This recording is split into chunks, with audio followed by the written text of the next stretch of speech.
Tere! Eelmise nädalapeatüki Balak lõpus jutustas Toora, kuidas juudi mehed hakkasid patustama Moabi tütardega. Shimoni hõimuvürst Zimri tõi Moše juurde Midjani printsessi Kosbit ja küsis, kas tema on talle lubatud. Moše ei osanud sellele midagi vastata ning Zimri võttis Kosbit oma telki ja hakkas temaga patustama. Seda nägi Pinhas, kes oli ülempreestri Aaroni lapselaps. Ta ütles Mošele, et Moše ise õpetas neile seaduse, et kui juud avalikult patustab mitte juudi naisega, siis innukad seaduse jälgijad võivad teda tappa. Selle peale Moše ütles Pinhasile, et see, kes luges kirja, peab seda ka kohale toimetama. Pinhas võttis piigi, läks Zimri telki ja tappis teda koos Kosbiga. Autasuks sõlmis Jumal Pinhasiga igavese rahulepingu ja tegi teda preestriks. Enne olid preestriteks määratud Jumala poolt ainult Aaron, tema pojad ja kõik nende meessoost järeltulijad, kes sündisid peale seda. Kuna hetkel, kui Aaron ja tema pojad said preestriteks, oli Pinhas juba täiskasvanu ja Jumal pole konkreetselt öelnud, et tema peaks samamoodi saama preestriks, siis tema jäi esialgu tavaliseks juudiks. Ja ainult peale Zimri karistamist sai ta ka preestriks. Talmud traktaadis Eruvin jutustab, kuidas Moše õpetas juutidele seadust.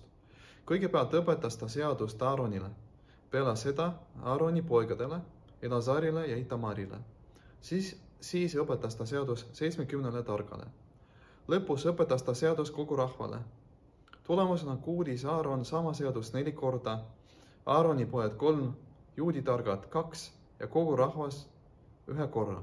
Tuleb välja, et enne preestriks saamist õppis Pinhas seadust ainult 1 korra koos ülejäänud juutidega, aga vaatamata sellele pidas ta seda meeles. Pinhasi loost näeme, et on olemas asjad, mille kohta põlvkonna peamehed midagi ei ütle.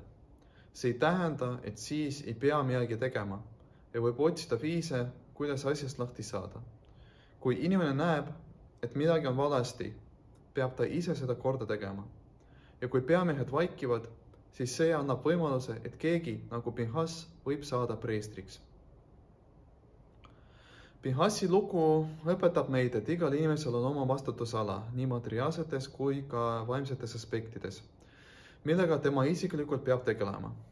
Ja nii nagu materiaalsetes aspektides keegi teine ei saa võtta ära konkreetsele inimesele mõeldud elatist, samamoodi ka vaimsetes aspektides, kus igaüks saab avastada midagi uut Tooras.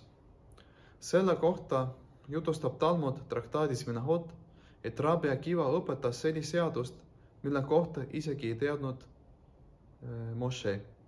Sama kehtib ka käskude puhul, kus igaüks peab täitma käske, mida on tema kohustatud täitma ja saama selle eest autasu. Seda kohustust ei saa ümber paigutada teisele. Juudi targad ütlevad, et Pinhas on prohvet Eliau. Kuna Pinhas elas varem kui Eliau, siis tekib küsimus, miks Pinhas on mainitud varem kui Eliau. Õigem oleks öelda, et Eliau on Pinhas. Selle kohta ütleb raamat Zohar, et Eliau eksisteeris varem kui Pinhas, kuid siis ei olnud ta veel inimene, kes on ema ja isa poolt sünnitud, vaid ingel.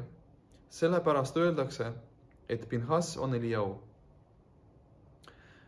Jumala teenimises tähendab see, et inimene ei pea vaatama, mida teevad teised inimesed, vaid kui asi satub tema kätte, peab ta sellega tegelema. Tekib küsimus, kust peaks inimene võtma selleks jõudu? Selle kohta öeldakse, et Pinhas on Eliau. Kuna Jumal saatis talle ülesande, millega ta peab tegelema ja isegi peab olema valmis ennast tohverdama, siis vastavalt annab Jumal inimesele jõudu selle ülesande täitmiseks. Võib juhtuda, et tulemusena siseneb temasse sellise hingesäde, mis ei ole naise poolt sünnitud, nagu juhtus Pinhasiga, kui temasse sisenes prohveti Eliau hingesäde.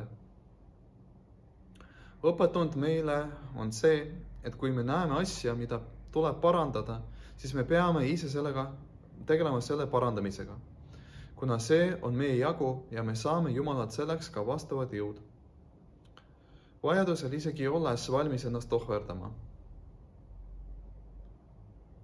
Nagu 6. Lubavitši Rebbe on öelnud, Enese ohverdamine ei tähenda, et peab hüppama katuselt. Enese ohverdamine peab olema ilma mürata.